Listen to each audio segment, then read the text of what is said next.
you? And before you answer that, I just want to think about it. Before you answer that, now think about the second question. What are you? What are you? And what I want to share with you is that there is a difference between who you are and what you are.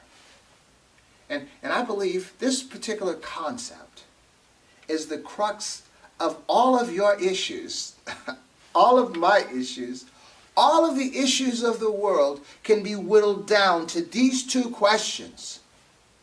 Who are you and what are you? And when you're wondering why you can't love you,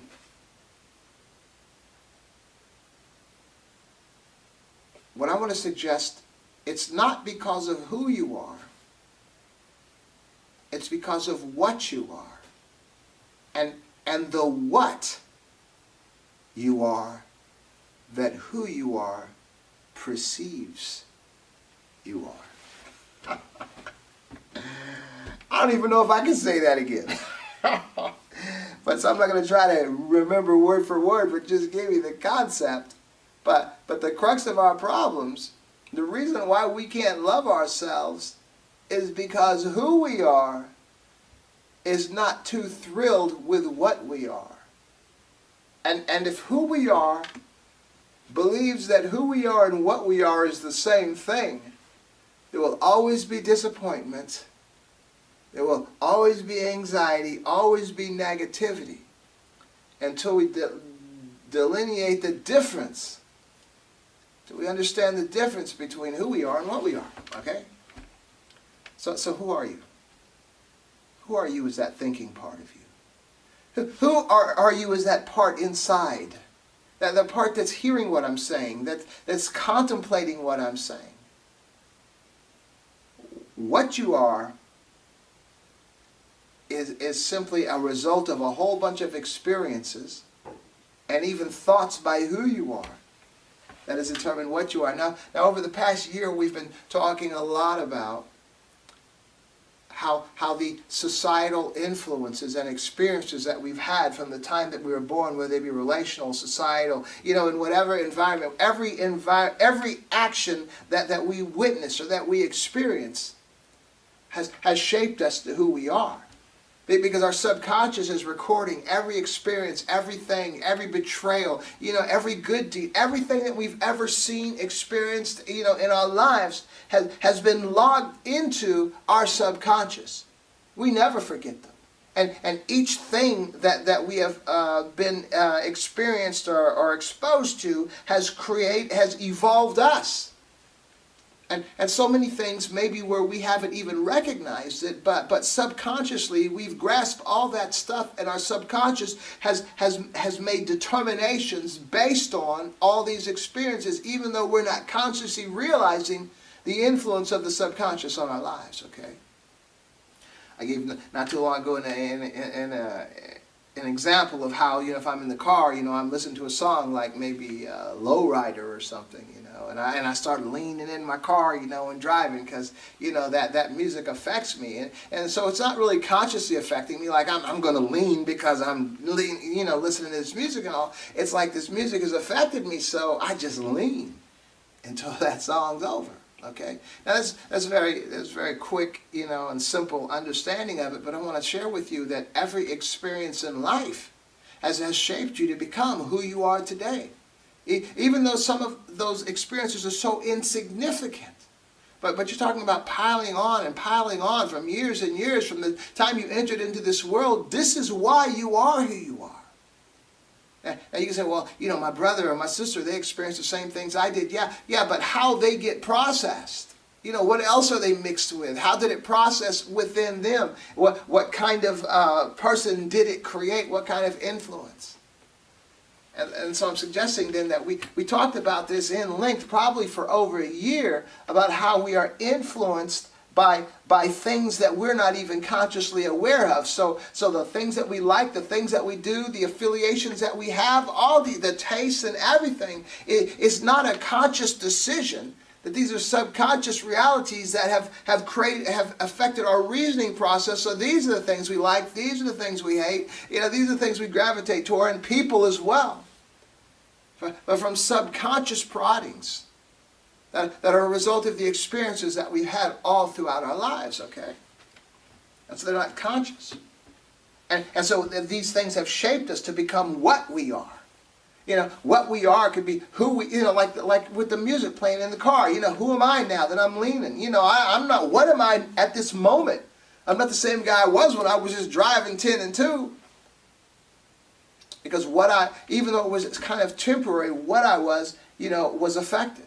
And even, I can't even really say temporary, because why did I respond that way? Because somewhere logged within me is that prodding, that experience of lowrider, that moves me whenever I hear that music to respond in a particular way. We have very rarely make decisions based simply consciously at the moment, because even our reasoning processes are shaped, are formed by those subconscious proddings, those experiences all throughout our lives. Why do I think all white people are evil? Why do I think all black people are lazy? Why do I think all Asians are whatever, or Jewish people are this? Or why do I have all these feelings? Because some of the feelings that we have, if we really sit down and logically consider it, we'll realize it's unfounded and sometimes ridiculous. Because we are not consciously considering these things, and we're just going with the flow of our emotions and our subconscious proddings, okay? That's why you got those guys, that charged the Capitol on January 6th, because that's what they were supposed to do. That's what they were at the time. Then they get locked up, and now they're crying, saying, I can't even believe I did something like that. What's going on with that? We have to recognize the difference between who we are and what we are. It's very important. And when we get a beat on that, man, that's going to open up a whole new can of worms. Because when you realize that who you are is that thinking part of you, that who you are isn't white, the who you are isn't black. The who you are isn't Jewish, isn't Christian, isn't Muslim. The who you are isn't male, it isn't female, it isn't trans, it isn't, LGBTQ. It isn't any of that. It's not heterosexual, it's not homosexual. The who you are is none of those things. It's that part of you that simply observes and listens and responds to. And then hopefully will lead the what you are into a good place that is beneficial to you. Okay? It's going to get heavy. So this opens up a whole new can of worms. And we have a big debate going on in the world, in the United States especially right now, between people who believe they are one thing and they're something else, like the boy who believes he's really a girl and the girl who believes she's really a boy. And then the parents are taking, fire from the society because they're either acquiescing to the beliefs of their child or they're standing against the belief, no, you're a boy, no, you're a girl, And so either side is taking flack from the other side. So if you're a parent that embraces a child that believes that they are not the gender that they were born with, you're taking flack from the heterosexual or the other side of society. Now, if you're a parent that believes that, no, I'm going to make you understand that you're not a girl, you're a boy, come on now. Then that parent is taking flack from the other side of society because nobody seems to be able to win. And the reason is because we're fighting an argument that really is not an argument. When you begin to realize the who you are is not what you are, you recognize that the people that are arguing what gender you were born with, they are responding to what you are. Okay? And then you have the people that are arguing, no, this is not what that individual believes, this is not who they are, because they're arguing who the person is. So these are arguing from what they see, these are arguing for what they feel. Okay? And what I want to say, in a sense, they're both valid. But that's where we have to find. That's where we have to find a reality in that. I was thinking about recently. You know, a lot of folks, especially in the black community, are really embracing the whole trans idea, where, you know, if a man believes he's a girl, then that's okay, or vice versa. A lot, not all, of course. What I'm suggesting is that I believe we need to recognize that, well, we really do need to understand this concept, because we may be harming a situation simply because we don't understand it, okay?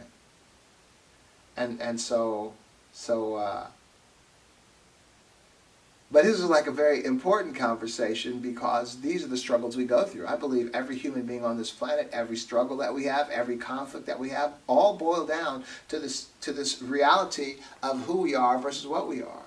And I think we have to come to the conclusion then that the what will always follow the who, okay?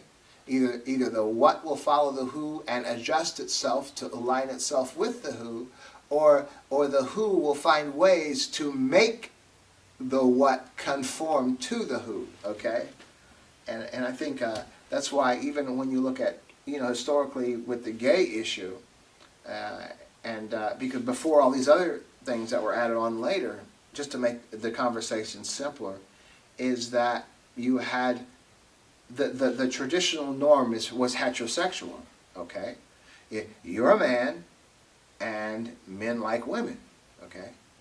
So, I mean, this has been going on forever, but let's just deal with it as if it was simply a modern issue. And now you have a man that's liking men, or a woman that's liking women. And so rather than, you know, being harsh with that individual, you know, it's not going to change the individual's mind. Try to recognize that it's as simple as what they are is not in sync with who they are. Who they are is an empty slate.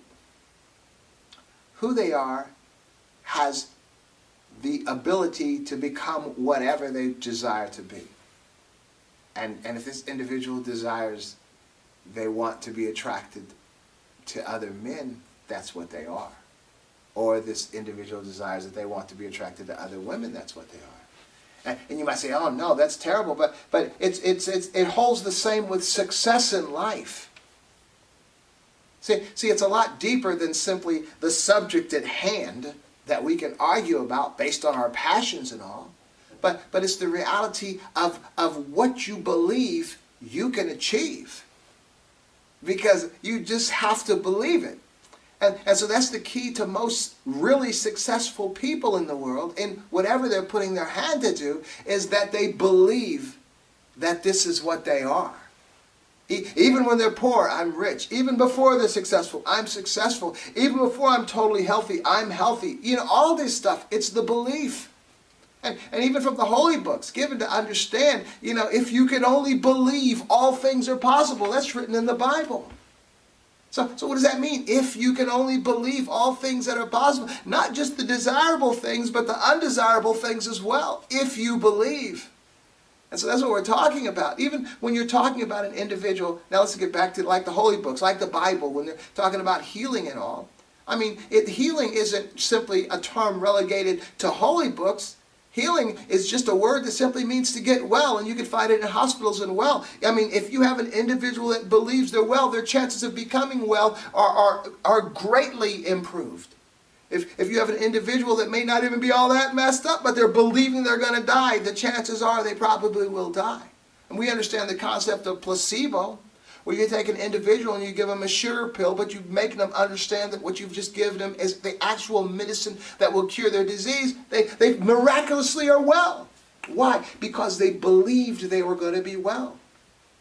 It's that believing. So what was not well was what they were. What believed they were well was who they were. And the what they were followed the who they were. That's in everything in life. And so we're talking about these controversial topics where the guy believes it's the girl believes the guy. Or even Rachel Dolezal, that white woman that believed she was black. Man, my heart went out to her because it's what she believed.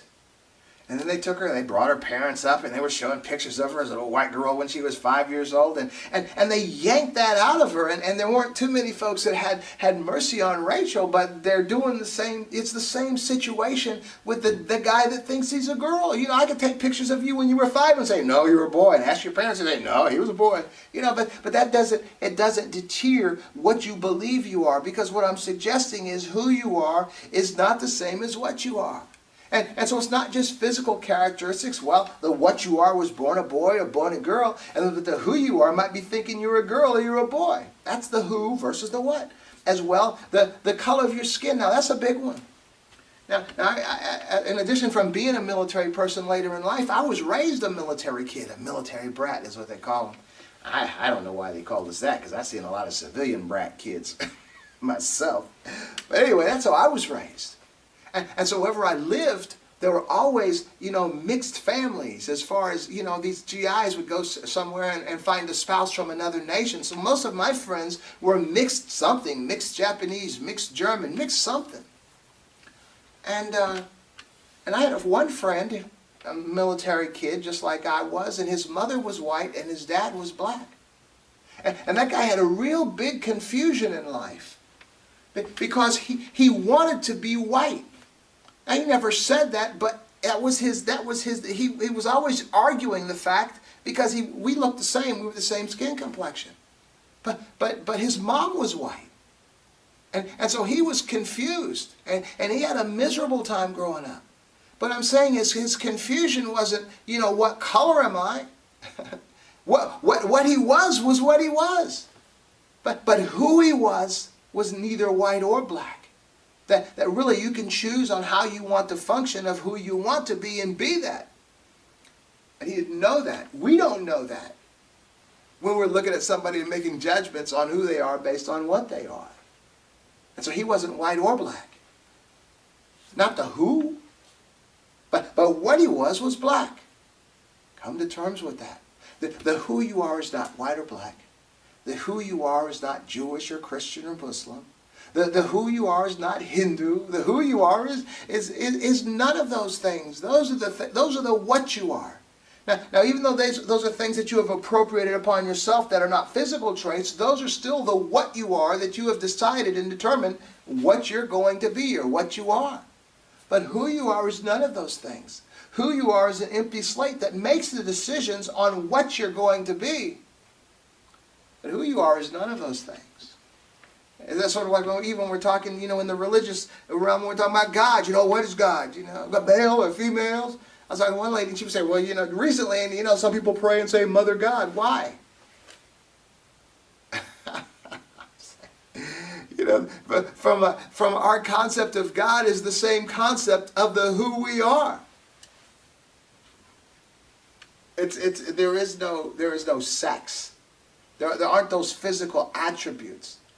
And to that concept that is God, whatever God is, and as well us, it's the same thing. It's not no sex to us. There's no race to us, who we are. But there is sex and there is a race to what we are. And so I remember, I think it was Shakespeare, someone, to thine own self be true. This above all, to thine own self be true. You have to find your comfort, your peace of mind in who you desire yourself to be, who you desire yourself to be. It's your choice. Whatever you believe you can achieve. And so this is not this controversial message that we're embroiled in, because it's a lot wider than that.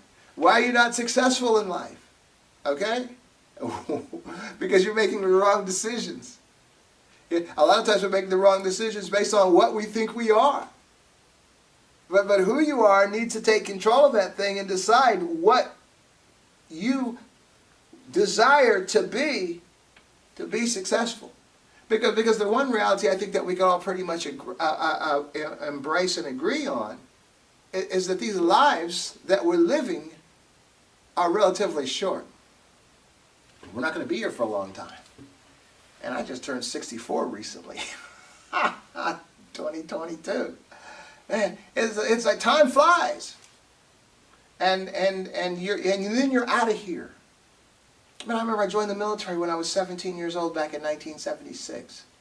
And I was always the youngest. I was young. Even when I started school, I started kindergarten in Germany when I was 4 years old. So I've always been the youngest. I'm kind of immature, as a matter of fact. Maybe that hasn't quite caught up still with me yet. I don't know. But the point is that we're not going to be here forever. Now, who you are can decide to make certain life choices that are going to affect the what you are. Like me, I mean, like I try to exercise just about every day. I try to eat right just about every day. I try to do the things that I need to do so my what will be around longer. And I think I probably knocked about 20 years off of it or so. I think I'm like a 45-year-old, although I'm 64. And I'm not saying I'm Superman. I'm just saying most 45-year-olds are kind of out of shape. So we kind of met somewhere in the middle there. But all I'm telling you is that this is the key, I believe. Now, this is the key, I think, to bring peace of mind to those folks who are arguing who they are. And you know, there's no reason to argue with anybody who you are. Because anybody that's not you inside, nobody that's not you is arguing what you are, and they're right. You say, I'm a girl, and they're looking at you and saying you're a boy. Well, physically you are a boy, so what you are is a boy, but who you are is who you decide you want to be. And so for your own sake, why argue that? You're never going to convince somebody who's looking at you that you're not what they see.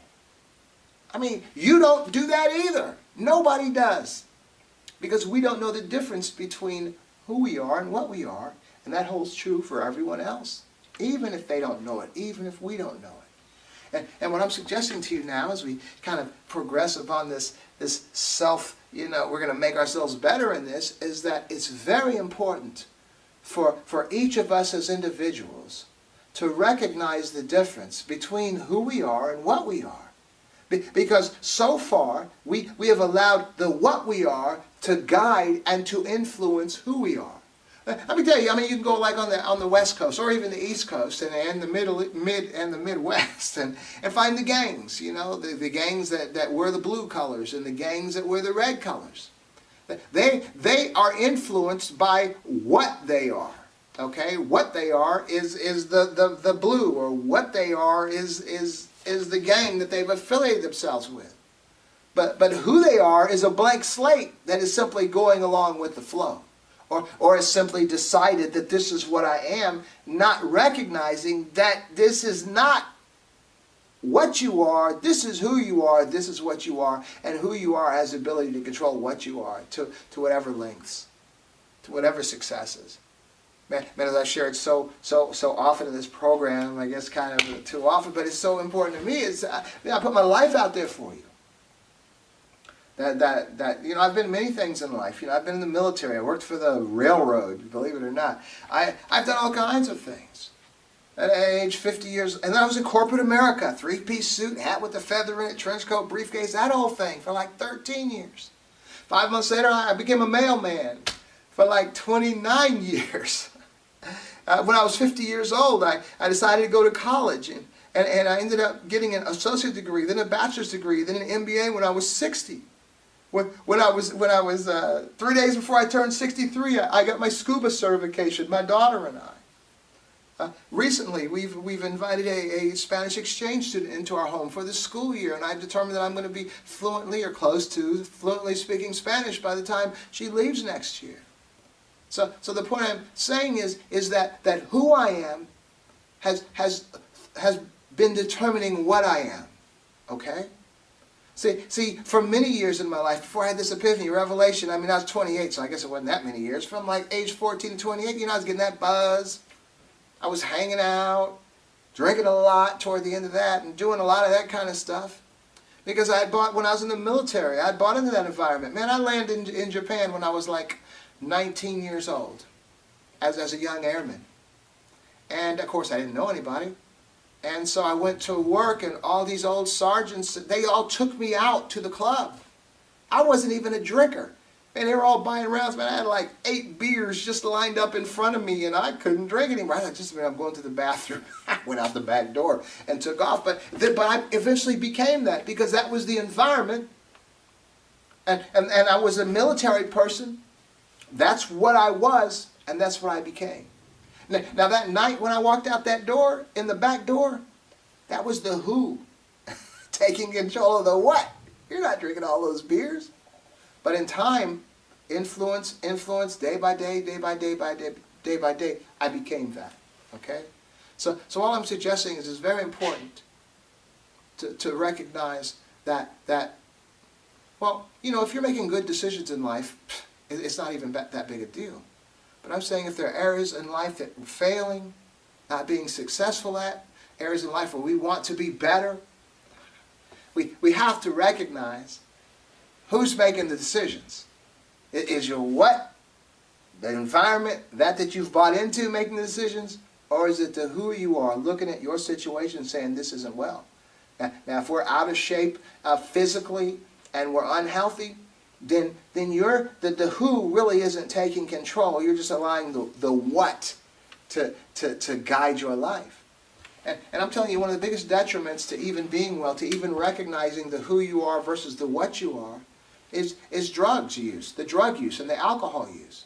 And specifically, like the legalization of marijuana. Now, I understand that the feeling is good.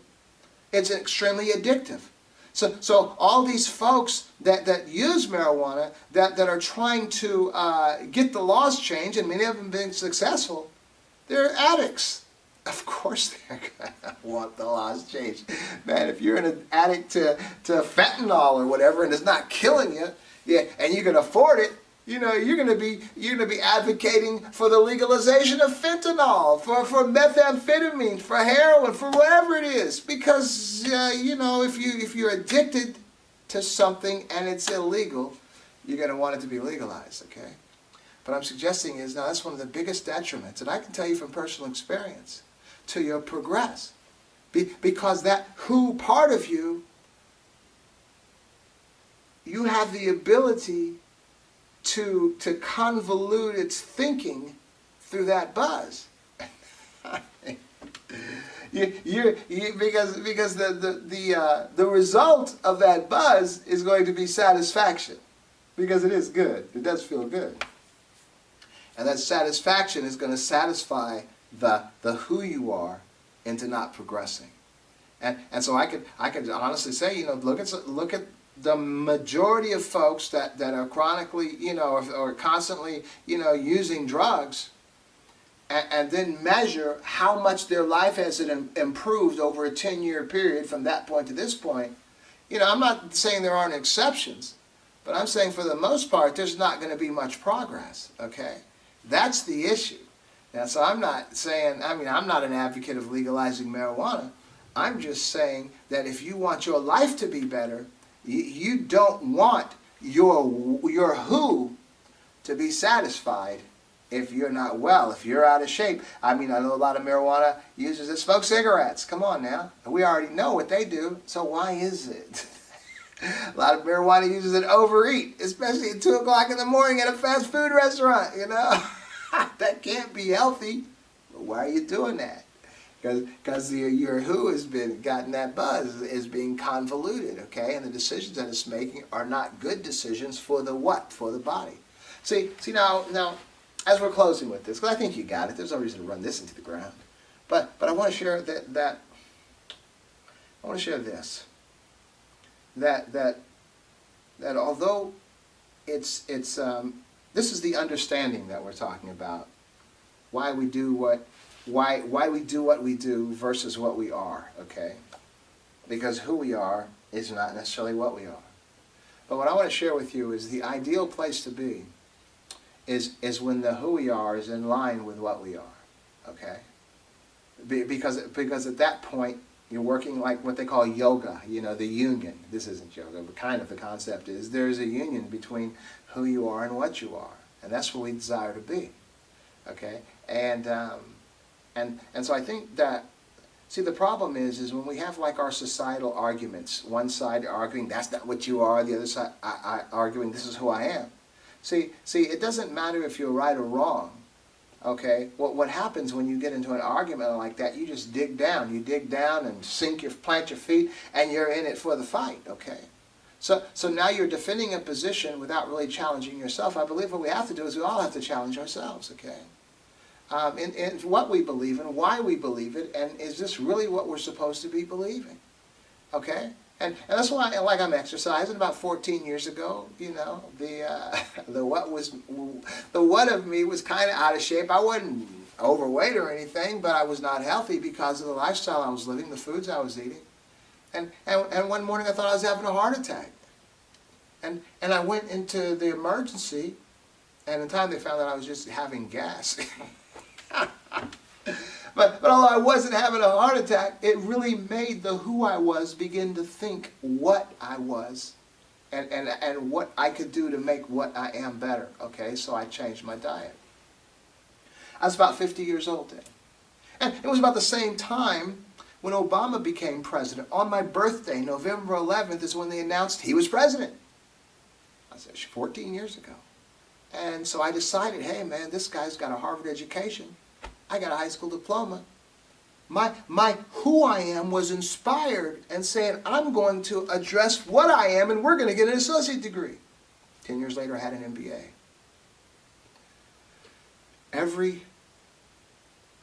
When you're who you are is thinking clear, who you are is constantly attempting to improve what you are. Okay? Never be satisfied with what you are if their improvements are possible. And again, that's the issue that I have with the legalization of marijuana, with the consumption of alcohol, any kind of buzz, is because it placates the who you are into becoming satisfied with what you are. Don't do that. Man, life is short. Man, I'm telling you, I'm feeling like I'm a 45-year-old and I just turned 64 because I'm in excellent health, because I exercise, I eat right, and now I have an MBA that's been kind of sitting on the shelf. I got it when I was 60 years old. I've had it for 4 years now. I've been writing books. I enjoy putting Martin Jar's MBA on there, but that's been pretty much the extent of it. Expanding my worldview was an excellent thing, though. And then now this Spanish, speaking Spanish to become fluent, and as well becoming a scuba diver. So what does all that mean? Even the adjusting from corporate America to the post office. It means that I will have 30 years at the post office next year, and I'll be 65 years old. I'll be in excellent health with an MBA, with a scuba certification, and I'll be fluent in Spanish. What's the next phase of my life going to be? So aren't you going to retire? Aren't you going to just, why? I mean, if you're constantly improving yourself, keeping yourself okay, why would you want to retire? In my mind, it's like, what's next? How can I use this MBA, scuba certification, bilingual, and great health, and a retirement that's supplementing whatever it is I want to do? Come on now. That's all I'm saying is you have that ability, but we can't be placated. We can't be satisfied. And maybe you can. Because if you've lost the desire because of the buzz, because of the alcohol, because you're not really connected, realizing your who is in control of your what, and then you die early because you didn't take care of yourself, well, maybe that just worked itself out. But to me, that's not good enough. To me, that's a mind that's buzzed, thinking that's okay. No, don't do that. Don't kill yourself. Improve yourself. Jeez, who knows what the next phase of life is going to be. It's probably going to be something great. But anyway, kick that around. I know I've just talked your ear off. I hope you got something out of it, you know. You know I'm really passionate about this. Very important to understand the difference between who you are and what you are. And making sure that who you are takes control of what you are and takes what you are to that great place. And as we opened up, you'll be loving yourself. As long as you're looking at yourself, making improvements to yourself constantly, that's evidence that you love yourself. And as you begin to love yourself, other folks will be attracted to what are you doing, to be seeing that you're doing something positive. As you begin to express to them what you're doing, you're helping them. That's loving them. So that's a great place to be. I'm telling you, if the entire world could catch on to this, I've been wearing these beads now for years, These are peace beads, world peace.